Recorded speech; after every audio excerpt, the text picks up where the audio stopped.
Europe 1. Jean-Marc Morandini pour le Grand Direct des médias. C'est une étude très attendue, les résultats de l'Observatoire de la diversité pour savoir si oui ou non les chaînes et les sociétés de production respectent leurs engagements pour faire apparaître de plus en plus de minorités à l'antenne, que l'antenne soit le reflet de la vie, comme aime le dire Memona Interman. Bonjour. Bonjour Jean-Marc Morandini. Merci d'être en direct avec nous sur Europe 1. Vous êtes membre du CSA, président du groupe de travail et diversité. Vous avez présenté ce rapport hier matin au CSA en séance plénière. Vous allez le présenter au mois de février complètement à tout le monde. Mais voilà, ce matin, vous venez nous en livrer quelques grandes lignes ici sur Europe 1. Tout d'abord, est-ce que la société évolue? Est-ce que la télé évolue dans le bon sens? Puisque chaque année, on a le sentiment que ça patine un peu. Oui, elle évolue dans le bon sens. C'est l'enseignement de ce baromètre de la diversité qui est un outil extrêmement puissant.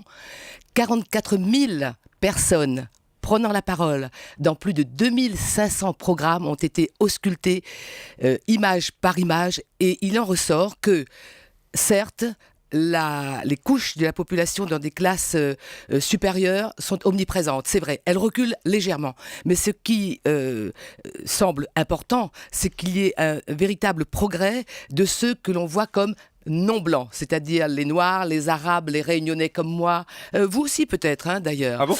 Ouais. Bah, si je suis dans la minorité, mais là, il y a un véritable bond, c'est-à-dire 16%.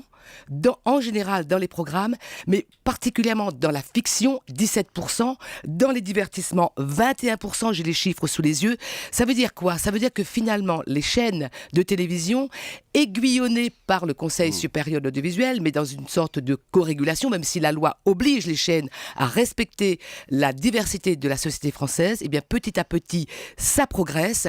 Là où il y a encore des soucis, c'est par exemple, et c'est un nouveau critère cette année, c'est que les moins de 20 ans et les plus de 65 ans sont très sous-représentés. Mais la population que l'on dit diverse avance, il y a des progrès, il faut encore faire des progrès. Permettez-moi de souligner juste une chose. Quand on dit que 16% des gens vus comme non blancs sont dans les programmes, par rapport à quoi? Et c'est là où nous, en France, nous sommes extrêmement gênés. Par rapport à quoi? Il est interdit, contrairement aux Britanniques, aux Allemands, aux Canadiens, de faire ce qu'on appelle des statistiques ethniques, c'est-à-dire savoir mais qui nous sommes, combien nous sommes, d'où venons-nous, à quoi ressemblons-nous. Et moi je dis que finalement, est-ce qu'on a peur de le savoir?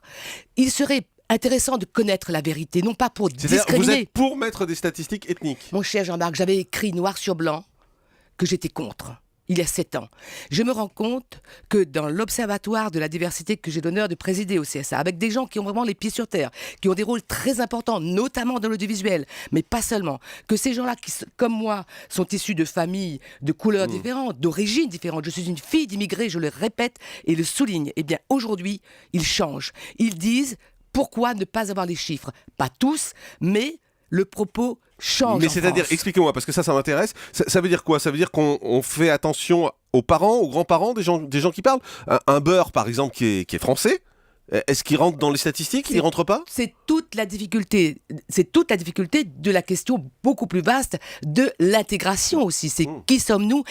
Probablement, il y a un élément important, c'est la langue que nous parlons, la langue que nous utilisons, d'où le rôle fondamental, essentiel de l'école. Mais au-delà de ces chiffres, vous pouvez me répondre à la question parce que je n'ai pas bien compris. Si on fait des statistiques sur les origines, un beurre, il rentre dans quelle statistique?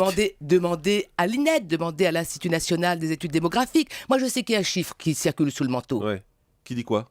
21% de gens qui sont considérés comme non blancs. Mais moi, est-ce que je suis blanche ou pas? Je suis blanchâtre. Si vous voyez mes frères et sœurs. Mais blanc, mais enfin, c'est compliqué de mettre en cause la couleur. C'est compliqué, mais parce qu'au-delà de ça, il y a une manière. C'est gênant quand même de dire on est blanc, on n'est pas très blanc, on est bronzé, on n'est pas bronzé. Mais il faut oublier, peut-être qu'une fois qu'on aura vaincu cette affaire-là. Aux États-Unis, on est caucasien. Qui est un véritable piège, je le reconnais. Mais c'est un piège dans lequel, justement, parfois, certains extrémistes ont tendance à nous enfermer. Sortons de ce piège, rassemblons-nous sur l'essentiel, les valeurs de la République, en disant, ok, on est 3 millions, 4 millions, 10 millions, on s'en fiche, c'est pas ça l'important. Sur quoi nous rassemblons-nous dans ce pays, sur l'héritage de ce pays, sur la République, et vous allez voir que vous allez tirer le tapis sous le pied des extrémistes. Mais des fois, on en fait trop. En 2011, par exemple, France Télévisions avait recruté toute une série d'animateurs issus des minorités visibles, comme on dit. Aujourd'hui, il reste plus grand monde. Il y avait Chamazal qui a présenté un seul prime et puis qui a disparu. Patrice Boisfer qui était sur France 4, ça s'est arrêté. Ali Rebéi, dont l'émission va être supprimée, etc., etc. Donc voilà, enfin c'est presque des coups de promo quoi. Eh bien, on se donne bonne conscience. Précisément, ne faisons pas de coups de promo, agissons avec la longueur du temps qu'il faut. Allons voir dans les écoles, essayons de comprendre quels sont les ressorts de cette société. Regardons aussi ce que font nos voisins. Enfin, regardons les Britanniques, regardons les voisins plus lointains, les Canadiens.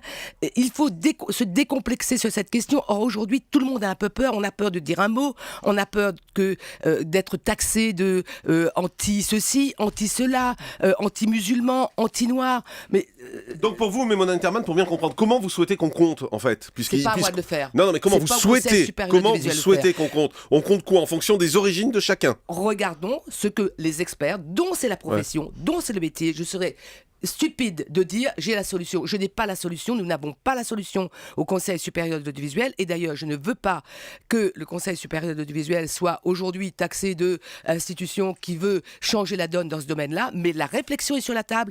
Il faut réfléchir à ce sujet d'une façon décomplexée, d'une façon utile pour ce pays, voir ce qu'il faut comme école, justement. Changeons tout, on remet tout sur la table et on repart à zéro. Mais pas du tout, mais je vais souvent dans les écoles, figurez-vous. Il y a un énorme boulot à faire de ce côté-là. Quand des petits gosses à Annonay dans l'Ain me disent « Madame, c'est Nelson Mandela qui a supprimé l'esclavage en France, qui a supprimé l'apartheid en France », qu'est-ce que vous répondez? Quand des gosses dans une école à Toulon me disent « Mais pourquoi la petite qui a 7 ans, elle porte une jupe, ça va pas ?» et qui critique le petit camarade qui mange du porc, mais ça va pas. C'est sur ces questions-là qu'il faut investir massivement. On ne l'a pas fait lorsque nous, les enfants d'émigrés, nous sommes arrivés. À un moment donné, on n'a pas fait assez de travail sur la manière de nous acculturer. Je sais que ce mot est piégé aussi, mais il y a une solution, un moyen, en tout cas, de corriger ce qui n'a pas été entrepris, c'est l'éducation.